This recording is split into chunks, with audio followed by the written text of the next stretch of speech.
Hello, welcome to Light from Above. My name is David Kenney. I'm the preacher for the Church of Christ in Wadsworth, Ohio, and it is my distinct pleasure to have Mark Teske from the Gospel Broadcasting Network.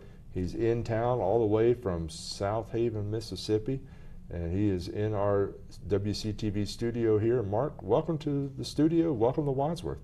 Thank you very much. Enjoyed it. Enjoyed my stay here so far. It's been quite enjoyable. Great people to be around.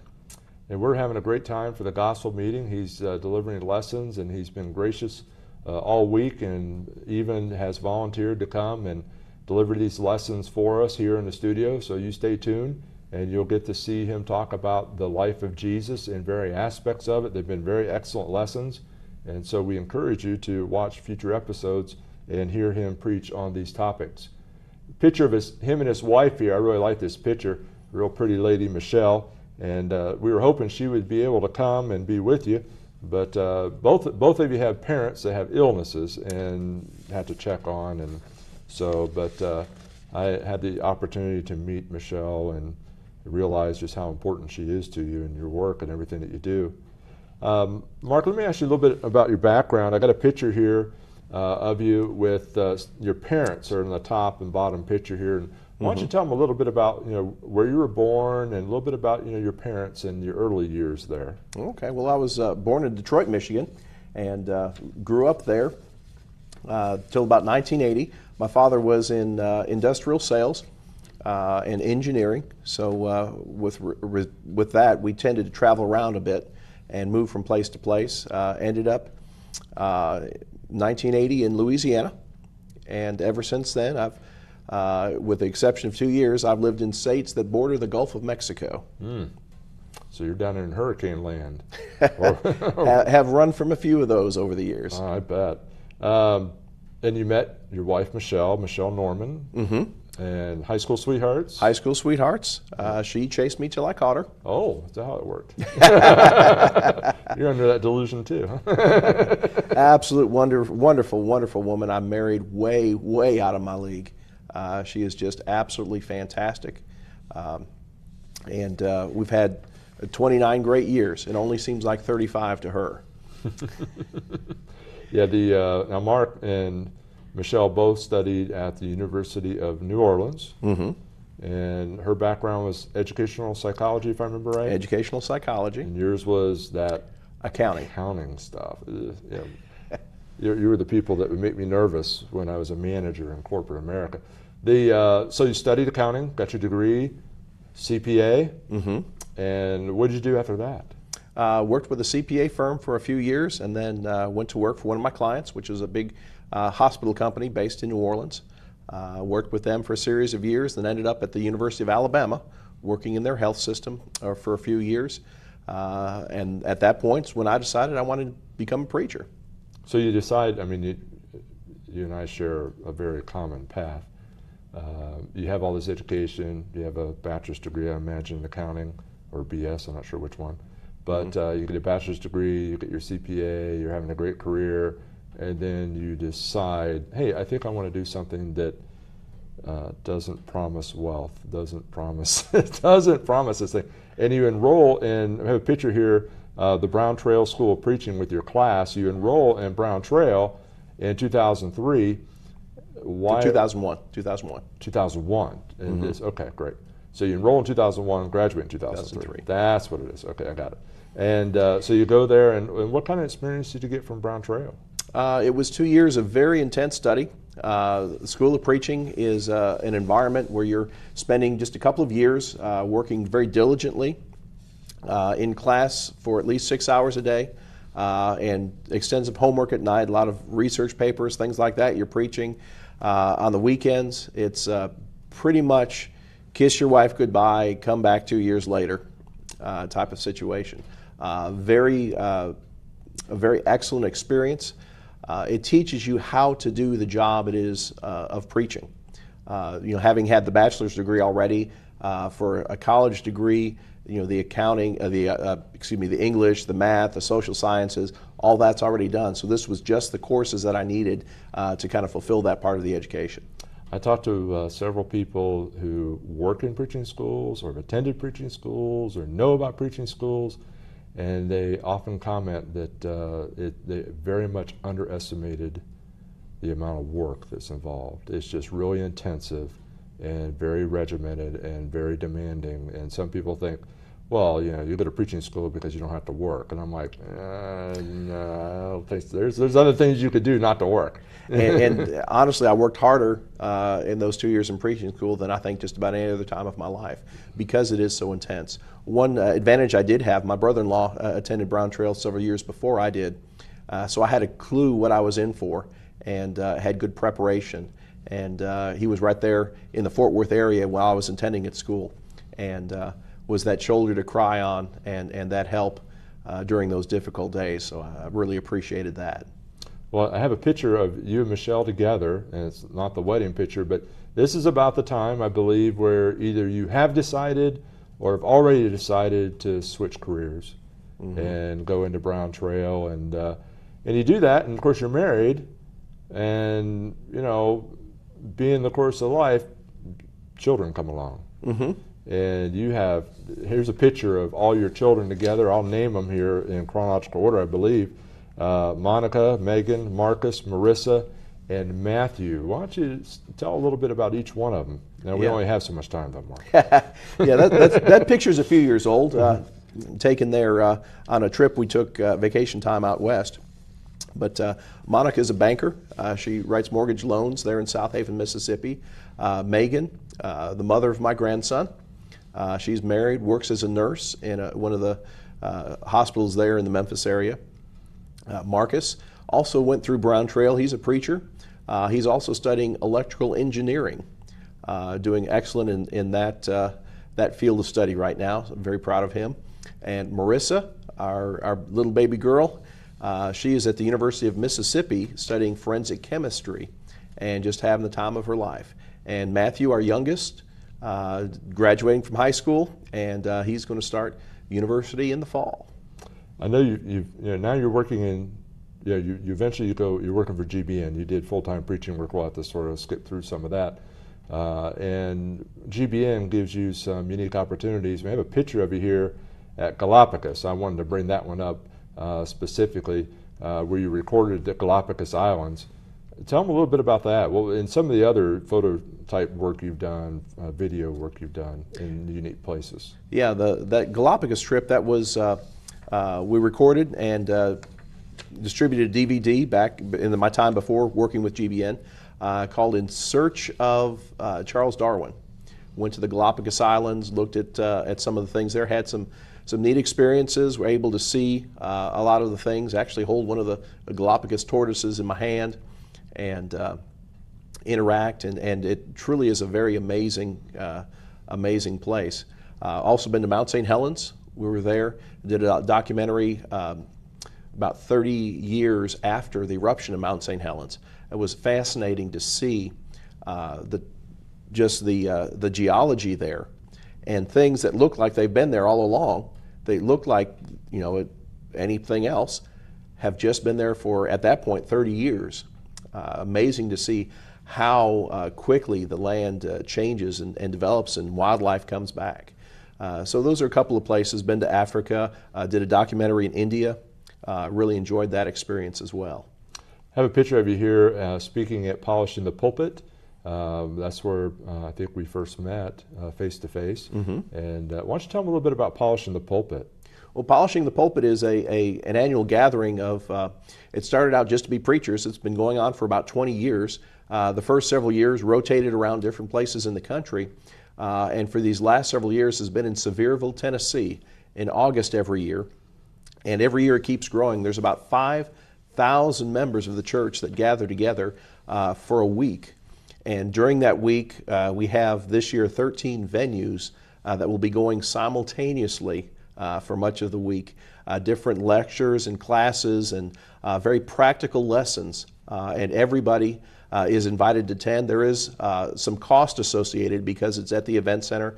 It's a week long. The expenses there are pretty significant. But with GBN, we're blessed to be able to go there, help out with the event. Our staff is there on staff manning some of the technology there, handling some of the administrative tasks, kind of behind the scenes, polishing the pulpit going, something we're very, very pleased to be able to do.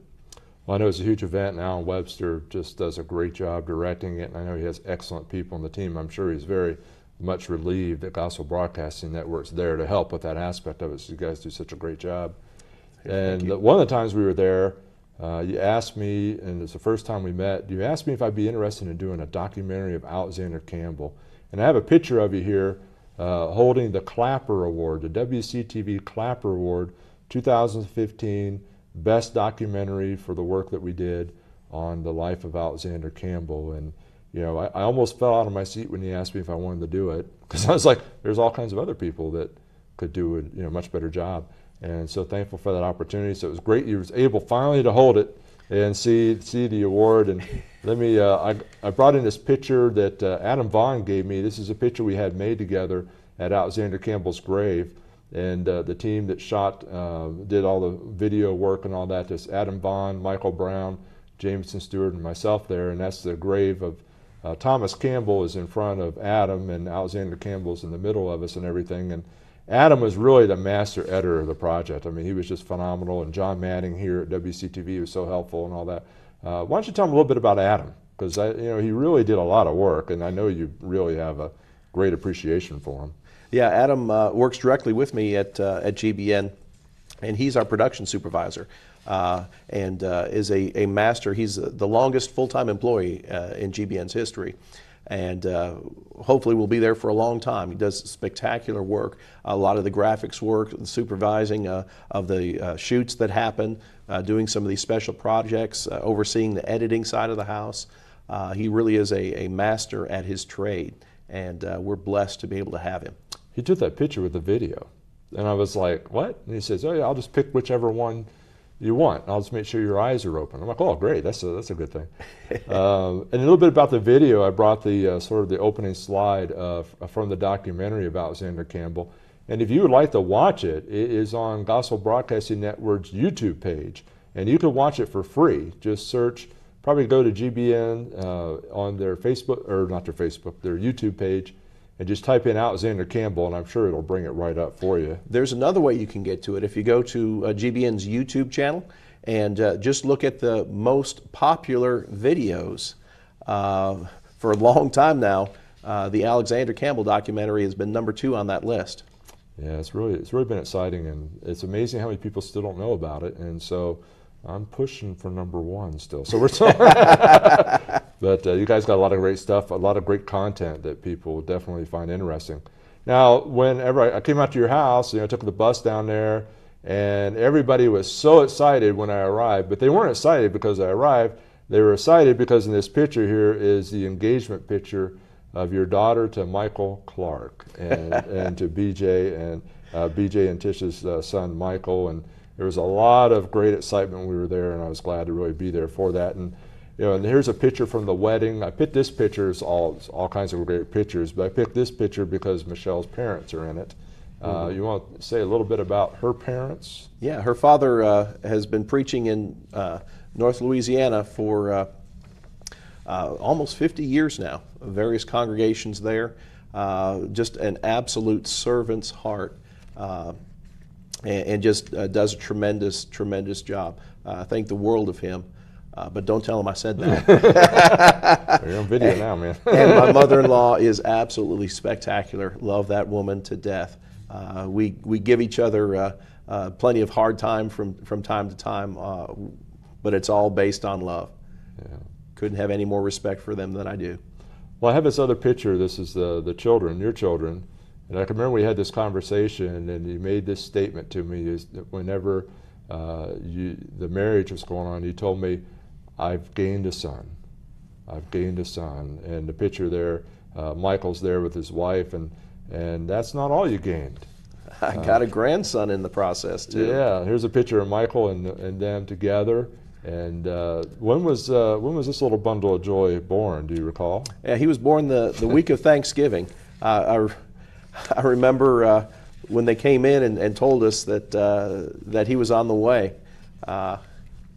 Thought my life had changed significantly, and then when we finally got to to spend time with him. He's just means everything in the world to each and every one of us. And my son-in-law, I've got to talk about him. He's a preacher as well, preaches fairly close to us, and actually grew up at the congregation where we serve. And he came by last week and taught one of our vacation Bible school lessons. And I couldn't have been more proud of the job that he did.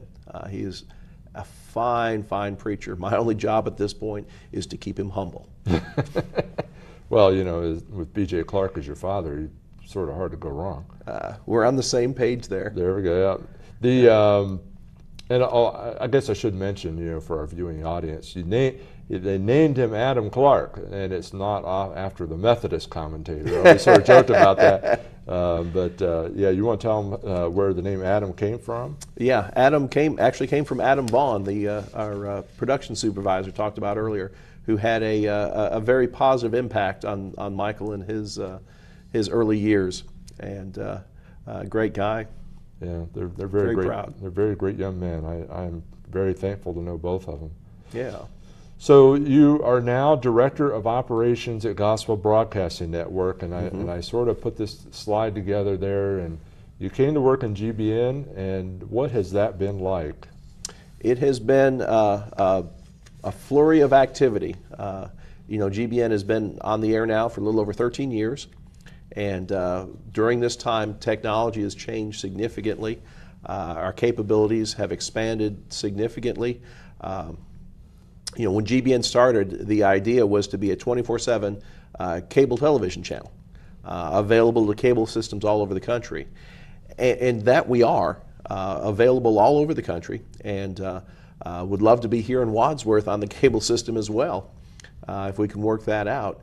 But we've been able to expand GBN in more areas. You know, in these 13 years, YouTube has become popular, and it's an outlet. We can put videos there available on demand. We also stream what's airing on the channel on our YouTube page as well. We have apps for different devices. If somebody has a Roku or an Apple TV, if they have an iPhone, an iPad, an Android phone, a Windows phone, a Kindle Fire, all these things have apps available to watch GBN. And as we found, as we've put those things together, that people all over the world are able to watch GBN. It's a very cost-effective way to get the signal to people, and it's really the way television is heading into the future. In addition to that, we do Facebook, and our Thursday night live call-in program, GBN Live, actually airs each week on Facebook Live. And we get a lot of interaction with some of our viewers there. People ask questions that we answer live. People also call in. Some people email questions to us.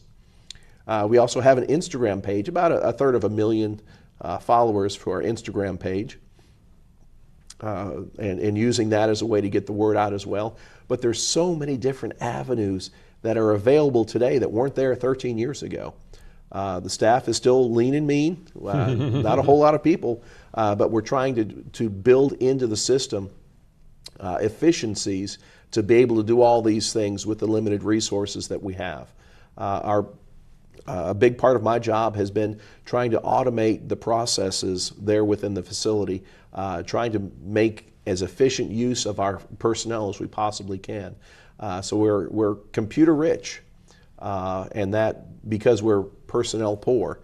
We let computers do a lot of the things, and they tend to do some of these monotonous tasks quite reliably, which allows the people who work with us to do a variety of things and really expand themselves professionally, keeps their interest high, and keeps the content flowing through to the network. Well, I know you have there's a great team there. Of course, the GBN's overseen by Don Blackwell, and the elders at the South Haven Church of Christ oversees the whole network and all that. And it's, for me, it's a little challenging to try to get in my mind all the things that you're involved in. And I have this chart here with the logo in the middle, and it does a really good job of, you might think, I can't even read that, but each one of those blocks is a major facet of GBN and the work that you all are doing. And you talk about your lean and mean staff. I was thinking, Well, Lori White's not so mean. She's pretty. She's such a nice lady, and I always love calling and talking to her. And you just have I know you have a great group of people from the time I was able to be down there, and it's one of those places I actually look forward to coming back to and seeing everybody again. I appreciate that. One of the reasons behind that graphic that we just showed, GBN's involved in so many different things. Trying to communicate that to people is a very challenging thing that we try to do. People understand a television network, but when you start adding all these other things, the international outlets that we have, it really is kind of mind-boggling because it's not something that people are used to seeing throughout the years. Now, why don't you tell them about, the programming. You all have been working very diligently on programs, and whenever I talked to you first time we talked about having my program added, but there are other outstanding programs. Why don't you mentioned GBN Live with Mike Hickson, which is excellent. Why don't you tell them a little bit about some of the other shows you have? Oh, well, one of the shows that we carry, In Search of the Lord's Way, is the most widely distributed religious programming in the country. A friend of yours and mine, Phil Sanders, hosts that program now, based out of Edmond, Oklahoma. Carried throughout the country. Excellent program. They're one of the programs that we air on the network, and enjoy the opportunity to do so. There's several programs that we produce and syndicate that some of your viewers may see on other channels. The Preaching the Gospel program is available, and that was begun by James Watkins. It now has Cliff Goodwin as the host of that. It's available on the CTN television network on Sunday mornings. Tuesday evenings, the Counterpoint program is available on the same network, CTN. Counterpoint's an interesting program. It's a discussion type program with Mike Hickson and B.J. Clark, and that one we've syndicated in several markets as well. And there's some stations that have really enjoyed that, and that's a program, kind of surprisingly for paid programming, we get a lot of bonus airings of that just because it grips audiences so well. It's a program that we're particularly proud of. We also have satellite studios all over the country, some in Texas, Oklahoma, several in Tennessee, Georgia, Alabama, and in the Carolinas as well. And with these satellite studios, we're able to get programming that's done in those studios that feeds into the network, allows us so that people don't always necessarily have to travel to Olive Branch, Mississippi, where we're located, to record. People can record in Fort Worth, people can record in Pensacola, Florida, Fort Payne, Alabama, or Gatlinburg, Tennessee, or Pulaski, Tennessee.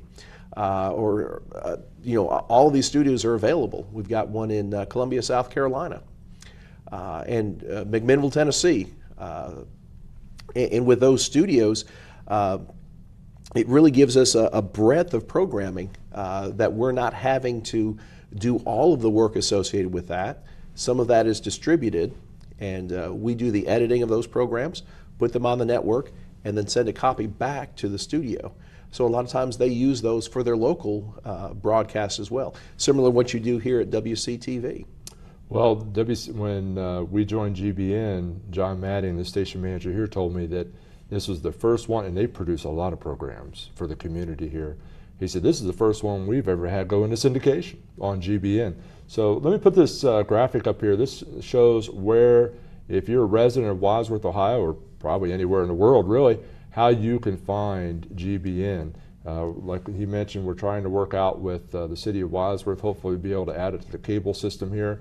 But really that's just an added way to see it, and you can find GBN on all these devices or sites, and we encourage you to take a look at it. Mark, it's great to have you in here. I wish we had more time. And I'll show the graphic from the gospel meeting again. He is preaching here in Wadsworth from June 10th to the 14th. He's talking about the theme, getting to know him. And Mark, thank you so much for coming all the way up to Northeast Ohio. Oh, the pleasure is mine. Enjoyed the trip. That's all the time we have now. Thanks for watching our program. Before we close our program today, we'd like to take a moment and review this roadmap to heaven with you since the matter is so serious. There are many incorrect set of directions out there, and sadly so many people are following them. For example, some people have been given wrong turns. They believe things such as faith only, works only, or grace only. Or some attempt to change the order of the turns, being baptized before they even believe. Some people fail to realize what point they are on the map. Don't even open their Bibles yet, and they think they're saved already. As a person travels in a car or takes a hike, it has to follow the proper directions, so we must follow the proper directions to heaven. Let's take a look at the directions on our roadmap to heaven here. You have to look at these passages in your Bible for yourself. We'll just list the steps, the turns on the way. First is to believe or to have faith. And then number 2, to repent, to turn away from sin. Number 3 is to confess that Jesus is the Son of God. Number 4 is immersion, or to be baptized, which is a burial in water to have your sins washed away. And then you're added to the church by the Lord, not by a group of people, or not by giving some kind of testimonial experience or things like that. And then once you're added, you need to serve and worship the Lord faithfully all the days of your life. And the key word's faithfully. You don't waver. And that's very important.